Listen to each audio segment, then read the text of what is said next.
kuier vanoggend weer hier by Olympus 24 uur dierehospitaal en spesialis verwysingspraktyk. En ek gesels vandag met Dr. Marisa oor die mees algemene simptome waarmee honde en katte by die praktyk opdaag. Dr. Marisa, ek gaan met die deur in die huis val en vra, verduidelik net eers vir ons wat jou rol by hierdie dierehospitaal behels. Ek het begin hierso as 'n algemene praktiseerder, deel van hulle GP span. Ja, net 'n bietjie agtergrond op myself. Ek was vir 'n lang tyd in die Kaap gewees. Ek het daar gewerk by Chang wat die Pikkewyn Hospitaal is in Blouberg. Na dit het ek vir 2 jaar gewerk as 'n nagskoolveearts en toe vir 3 jaar het ek begin locum. Ek het toe hierso gelocum en toe hierso aangebly. Goed, so nou die simptome, diarree en wanneer honde of katte dalk opbring. Ek wil net ons met spesifiek daaroor praat. Wanneer weet ek dis tyd om hulle veearts toe te neem en wanneer kan 'n mens so iets by die huis behandel? Een van die beste goedjies wat 'n mens kan doen vir iets soos diarree is daar is over-the-counter medikasie wat 'n mens kan koop, soos Flexus, soos Diomec en Procolin. Dis maar goedjies wat hulle net help laat daai diarree kan bind. Die ander goedjies wat 'n mens kan doen is goedjies soos ys in die water sit. Dit help nogal baie vir daai reflux dat hulle nie so naar is nie. Ander goedjies wat 'n mens kan koop oor die toonbank ook nou is goedjies soos Prolite, Probivet, Protexin, dis probiotika en elektrolyte. Daar is ook 'n verandering in die kos wat ons kan doen. So gewoonlik as hulle 'n braking het, dan hou ons maar die kosies weg vir so 12 tot 24 uur, sodat hulle net so 'n bietjie weer kan herstel voordat ons weer daar aangaan. En dan goedjies wat mens kan gee na die tyd is goedjies soos hoenderborsies en rys, maar dit is nou natuurlik sonder die vel, sonder sout, sonder olie, maar net gekook. Dis basies dieselfde as wanneer ons toast eet as ons nou 'n bietjie omgekrap is. So net 'n baie plain ding om te gee vir 3 dae dat ons net 'n bietjie kan herstel. Ontwrimming is altyd 'n goeie idee. So as ons in die laaste maand nog nie weer ontwrimming gegee het nie, dit kan hulle wel gee by die huis. Wurms is ook 'n oorsaak van hierdie tipe goedjies. En dan een groot ding wat ek gewoonlik vir eienaars vra is om te kyk of hulle hondjie of katjie ontwater is. Dit is baie maklik om te doen. Mense sit net jou vingertjie op hulle slijmvliesies en soos wat 'n mens wegtrek, sal 'n mens voel dit glip baie maklik as dit nie ontwater is nie. As hy bietjie ontwater is, dan klou hy vas aan die vinger. So mense voel dit redelik maklik. Ons stel altyd voor as eienaars enigstens bekommerd is, dan moet hulle inkom, maar as dit langer as 2 dae hou, dan is dit gewoonlik 'n goeie idee om in te kom. As daar dehydrasie is wat ons nie kan regkry deur die elektrolyt goedjies wat ons gegee het nie, byvoorbeeld, of as daar bloed in die opgooi of in die diarree is, dan is dit nodig om in te kom. So dit kan enige iets wees. Mense praat van iets soos 'n gastroenteritis wat redelik eenvoudig is na foreign bodies byvoorbeeld, waar hulle ietsie sluk wat hulle nie moet sluk nie. Partykeer sit dit verskriklik vas en dan moet 'n mens teater toe gaan soms vir sulke tipe goedjies. So dit is iets byvoorbeeld wat lewensgevaarlik moontlik kan wees. Ander goedjies soos vergiftiging byvoorbeeld ook, en dit is natuurlik ietsie wat ons so gou as moontlik wil behandel, en as daar enige kommernis daar is, dan moet 'n mens maar dadelik deurkom. Ander goedjies soos pankreatitis, en daar is party rasse wat dit meer kry as ander, soos die schnauzers byvoorbeeld, en die eienaars ken hulle gewoonlik en hulle weet wanneer dit so ietsie is, en dan kom hulle maar in en dan gesels hulle met ons verder daaromtrent. Ander goedjies is soos 'n GDV, die groot ras honde. Dikwels is dit dat hulle probeer opgooi, maar hulle kan nie, en as mense dit sien in 'n groot ras hond, dan is dit ietsie wat 'n mens regtig vir met inkom liewer.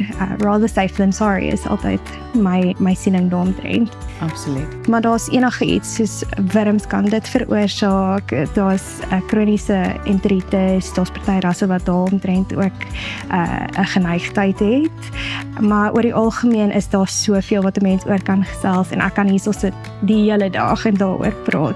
Maar eienaars is redelik goed om hulle diertjies te ken, en hulle sê vir ons, hulle weet dis tyd om in te kom. Maar soos ek gesê het voorheen, daai tipe goedjies waar daar verskriklike ontwatering is, as daar bloed in die opgooi of diarree is, of enige iets waar mens weet hulle het ietsie gesluk wat hulle nie moes nie, dan is dit maar liewer beter om in te kom. Dat ons vinnig kyk en dan sorteer ons dit uit. Ek stem heeltemal saam en dit is presies waarom ons hierdie doen. So maak maar seker, jy bring eerder jou honde of katkind na die veearts toe en bring hulle sommer hierheen. Tot ons volgende kuiertjie. Goeiemôre, good morning, a show about vets and pets. Pets have officially taken over our homes, our calendars, and in many cases, our wallets. Dion Chang's A Perfect Life takes a hilarious look at how we got here. Whether you're a devoted dog mom, a proud cat butler like Elsa, or simply fascinated by the cultural shifts shaping how we live, this book offers a warm and witty and eye-opening look at our paw-obsessed world. Dion Chang, welcome to the show. Good morning and goeiemôre. Dion, you're a trend analyst. What made you focus on the world of pet parenting? Well, part of the trends that we've been tracking are shifting demographics around the world. So we've been looking at aging populations, declining birth rates, and specifically a child-free movement that's going around the world. So this is not a childless movement. It's people, or especially young people, who are opting not to have children. So we came across some amazing stats like on both sides of the planet, in America as well as in Japan. There are more households with pets now than with households with children under the age of 15. And the genesis of the book was a stat that I picked up in South Korea, which has a real problem with birth rates, is in 2023, the largest e-commerce retailer sold more pet strollers, pet prams, than human baby prams in 2023. So that started the whole process. Right, so trend and analyst, obviously these are big trends, so you would be going in that direction. Your book also talks about extreme pet parenting, like potties, CBD treats, and things in that line. What are some of the funniest or most surprising trends that you've seen in terms of pet parenting? I was really amazed at the luxury section of the pet economy. So the pet economy was a surprise in its own. And then the really specialized niche things. So jet airlines, there are about 6 around the world that just take you and your pet. If you don't turn left, if your pet doesn't turn left on a commercial airline, then you can go on a private jet.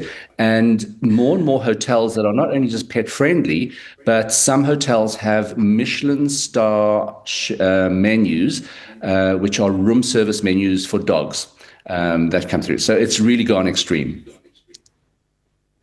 Are there any new pet parenting trends that have really surprised you while you were researching to write the book?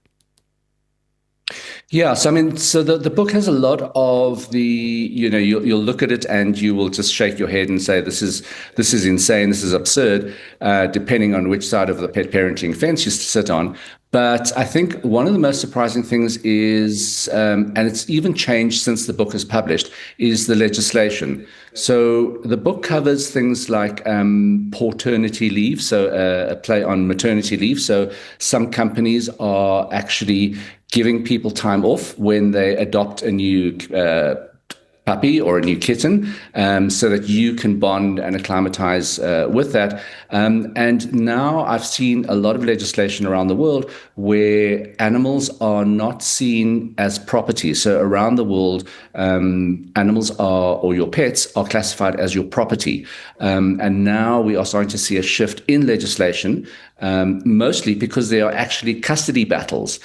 So if a couple breaks up, then your fur child really becomes a custody battle, and the legislation is really there so that you don't treat your pet as property, but a sentient being.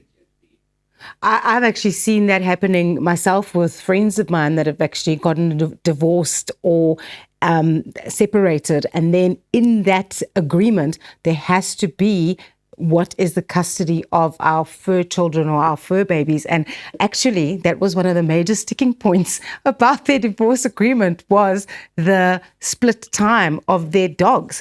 So I want to actually chat about something that you mentioned with the paternity leave and the custody agreements. People's relationship with their pets has obviously changed drastically over the past 30 years. Why do you think that this phenomenon is so prevalent now? I think the bond. So we started tracking that your pets were, say, 20, 30 years ago, as you said, service animals. So your dogs was the guard dog, security dog, your cats, caught rodents and kept the vermin out of your home. Then they came onto the porch or your stoep, and then they came into the living room, and now they're on your bed, and now they just completely rule your lives.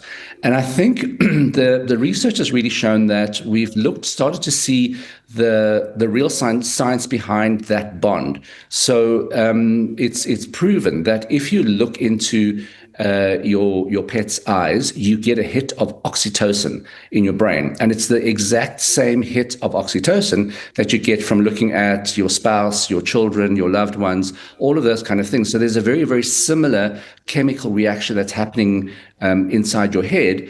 And also your pets actually have the same cognitive qualities as a little toddler. So that's why the fur baby phenomenon is so real, is because when you actually look at a little pet, it feels like a toddler. So you want to protect, you want to nurture, and that's where it really started, and that started to escalate as well.